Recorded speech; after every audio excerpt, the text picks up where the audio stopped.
Hey guys, and welcome back to my channel. Today I'm going to be talking about all the things that I took with me on my trip to New Zealand, what worked for my holiday, what I wish I had left behind, and the things that I wish I had brought in my suitcase instead. I did a video like this after my trip to Europe and the USA in 2016, and you guys really seemed to enjoy it.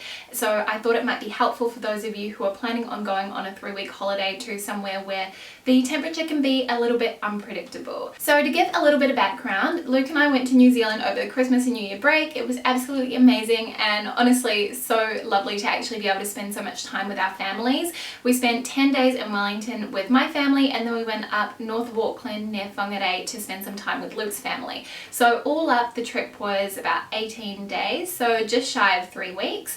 And I didn't really want to take a huge suitcase with me. I took, I think it's a 65-litre suitcase from Samsonite. It's in between the small carry-on and then the large size suitcase that they take. So I really just wanted to make sure that I could take a kind of capsule wardrobe of sorts of items that I knew I could wear over and over again. Now it is summer at the moment in the southern hemisphere, but one thing to keep in mind is that Wellington can be really unpredictable. I grew up there and it's called Windy Wellington for a reason, and if you have watched my Wellington outfit diary then you will see it is really windy for most of the time that we were there, and I hadn't anticipated just how cold it was going to be. I've been talking to my yaya every weekend and she was telling me how beautiful the weather was, so I kind of just planned for sort of up north kind of outfits while trying to have a couple of backups in case it did get cold. So I have done an entire blog post which is dedicated to everything that I took with me. The only thing that I didn't really share in that was the number of swimsuits which I took, which were 3. And I also took gym gear with me, and I did work out a little bit while we were away. I went on a lot of walks, I did a little bit of running, and I also did my ab workout routine, which is the P90X ab river workout, if anyone is wondering.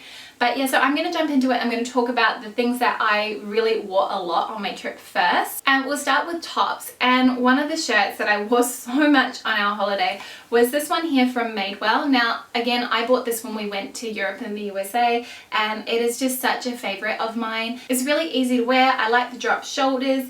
I love how loose and billowy this is, and I really like how it pairs with something that's a little bit more fitted on the bottom or that really nips in at the waist.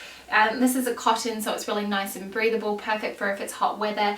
And I have to say, I think these shirts are just brilliant. They do them every single season, so I will link it down below in the description box in case you want to check these out. They do a really lovely silk one, which I think will be perfect for the office in the summertime if you're trying to find something that is a little bit more relaxed or going to be suited to warm weather. So yes, that was the first one that I wore loads. Then the next thing that I got heaps of wear out of were my Grana t-shirts. Now, I think I've said this before, but Grana does the best tees, hands down my favorite, and I've got this sort of boyfriend style pocket tees. The Pima cotton range that they have really is spectacular, and I think it's really good value for money. Really nice and soft, and I've got tons of these tees for Luke actually, just without the pocket. I got this in a white and a black, and I wore this a lot because I just found it paired really easily with the denim skirts that I took with me. They're also really great for layering underneath sweatshirts, which brings me on to my next most worn item, which was this mustard yellow sweatshirt from Uniqlo, and I think it's coming up pretty true to colour on the viewfinder, so this is really cool. I didn't think that I would ever be wearing so much colour, but I love this. I really like how it pairs with white because it makes the yellow stand out, and I will insert a clip of the outfit that I wore with this that I filmed for my outfit diaries, which will also be up here in case you want to check it out. But I like this a lot. It's a French terry fabric on the inside, which I personally prefer over a fleece, and yeah, it's got a really nice loose fit throughout the body. On the back it just says 1978. This is from the California Memories collection, I believe, but very cool. Definitely going to be wearing this a lot more as the weather cools down, and it's sort of my first foray into adding a bit of colour into my wardrobe finally. There are 2 more tops that I wore loads which I thought were worth mentioning, and the first was my Everlane silk cami. Now it's actually in the wash, so I'll just show you my Grana one for sort of, I guess, reference, but it has a straight neckline, which I really like. It's very nice and loose, and I feel like it's a great option for grabbing if you're going to be going out for a nice dinner. I actually wore mine quite a lot because I felt like it dressed up my denim skirts, and it is what I wore. It is one of the tops that I wore when we went out for dinner with one of my girlfriends, so definitely one of those things that comes in handy. It's probably not the most travel friendly in terms of silk is going to crease a lot if it's sitting in your suitcase. So I was quite fortunate that we were staying with family and we had access to an iron, so I knew that wasn't going to be an issue, and we had lots of time. I mean, we were just pretty much relaxing every single day. So yes, silk cami, definitely a winner. And then the the final top that I wanted to mention is this linen cotton shirt from Karen Walker. So I picked this up off eBay, and it's honestly been such a great kind of addition to my wardrobe. I really like how loose and oversized this is. It's really comfortable to wear. It's really nice and lightweight, and it was a perfect sort of throw on for those days where it was a bit windy in Wellington but it was still hot. So my grandparents have the sunroom in the back of their house, and you sit in there and it's honestly like a furnace. It gets so hot, so it could be blustering with wind outside, but you're sitting there and you're just nice and toasty. So this was kind of a good one to wear for those days, because we spent a lot of time sitting there hearing them tell their stories about World War II and the Civil War in Greece. It was pretty awesome, actually. A lot of stories I hadn't heard before. So yes, that was the next one that I wore heaps. Then I've got some skirts and shorts and also a pair of shoes, or two pairs of shoes, that I wanted to mention. I feel like this next one will come as no surprise because you guys know how much I wear this in general, but it's my J. Crew white denim skirt. This just screams summer and was a really easy piece to throw on. Very much came in handy, and it goes with everything because it's white and it's just a classic neutral piece. Then I had another denim skirt that I wore a lot, and it is this one from ASOS. Let me just dot the button. It's this black wash denim skirt from ASOS. This is in a pencil skirt style, and I really like this. It's a bit high-waisted, so you can wear a little belt with it if you wanted, but again, because it's a neutral, it just went with absolutely everything, and it was really easy to throw on, and I always felt really good when I wore this. Then there's one other skirt that I wore a lot, and it was this one here from Ruby. Now, I got this last year, sort of beginning of last year, so unfortunately it's no longer available, but I will find some alternatives and link them in the description box below. But what I liked about this is that it added a little bit of colour, even though it's still a neutral, to my outfit, because if you have a look at my packing list, you'll see that everything is pretty basic. So this was kind of nice to be able to mix things up. I really like the cargo pocket detail as well, just a little bit something different to everything else that I had packed. Then there was one more pair of bottoms that I took with me that I wore heaps, and I actually didn't really wear these until we got up north and spent time with Luke's family. So they're living in Marsden Point at the moment while they build their house, and where they are is really, really close to the beach. So we went down to the beach, I think every single day, and if we didn't go swimming, we at least went for a walk along the beach. So this next item really came in handy, and they were these denim shorts from Dr. Denim. Now, I actually bought these just before we went on our trip. I was looking for something that was this kind of blue to replace the Madewell denim shorts that I have, just because I find that those are actually a little bit too big for me around the waist. And these fit the bill. I really like the fact that these aren't super tight, because I don't want anything that's too tight. I don't want anything that's too short, and these are just a good one to wear. They look really nice with that white shirt from Madewell, actually. Then two pairs of shoes that were worth mentioning. So when we were in Wellington, like I said, we had 4 days of beautiful sunshine and then 6 days of wind, but it was still sunny.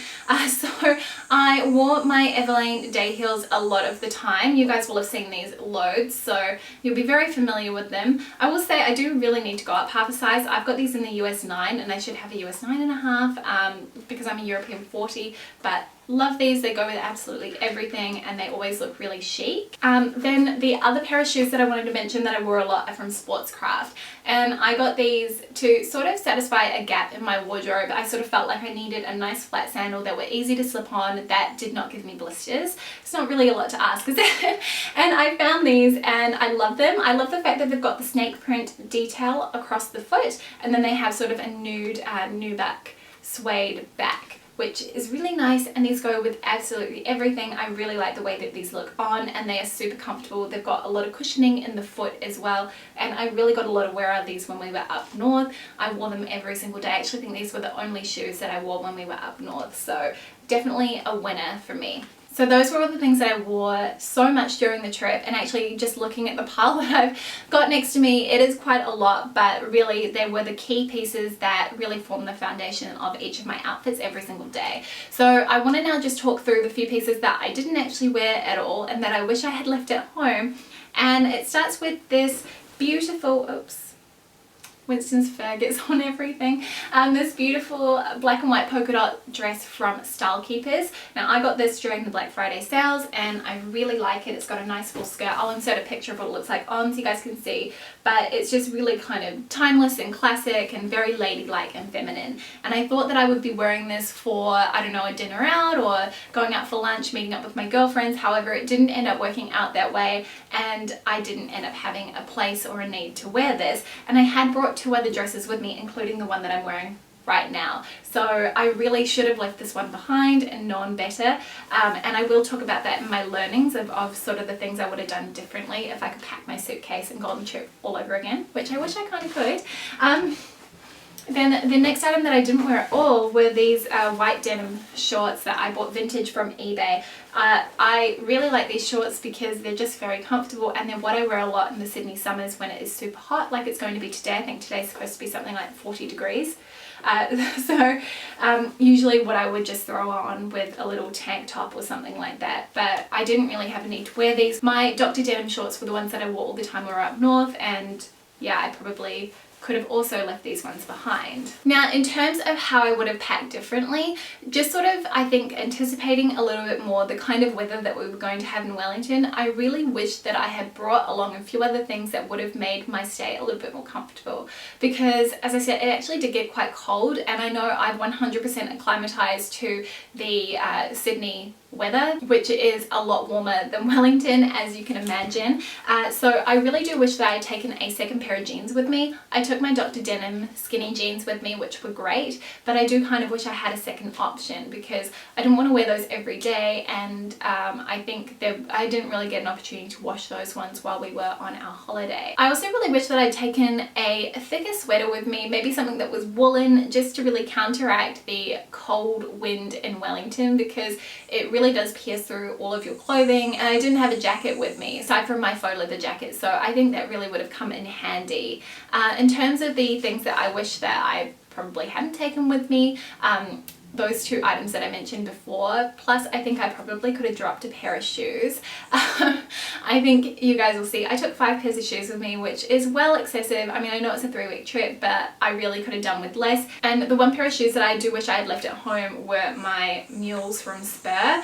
Honestly, my day heels were good enough and they could have done the trick for any outfit where I would have wanted to wear these anyway, so I probably could have left those ones behind. I also wish that I had left behind my pink linen culottes. I wore these once. I managed to spill something on myself almost immediately, which always seems to be the way when you're wearing something kind of cute, and I didn't really find a need to reach for them again, so I kind of wish that those, instead of taking those, I'd taken another pair of jeans. I also think when I look back at what I packed with me that maybe I only should have taken 1 dress with me, and probably just this dress.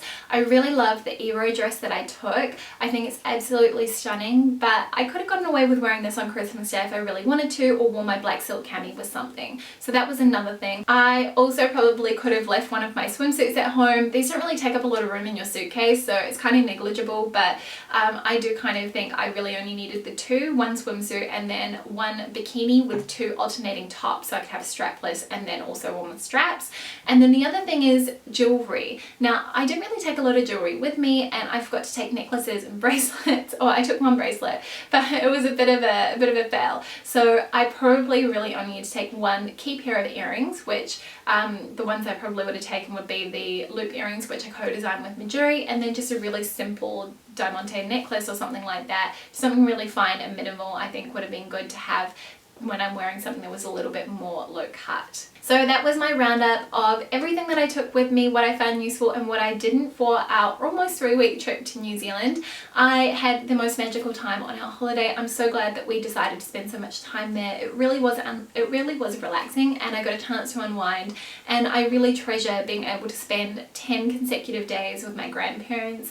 They mean the world to me. I'm very close with them, and also getting to spend a bit over a week with Luke's family as well. We don't get to spend enough time with our families being over here in Sydney, so that was really special and definitely the best Christmas present that we could have asked for. I hope you guys enjoyed watching this video. I'd love to know kind of what your favorite items were that I took with me on this trip. It was a pretty basic travel wardrobe, I will admit, but those are always the best kinds of travel wardrobes in my experience. And I will see you next time with a brand new video. See you soon. Bye!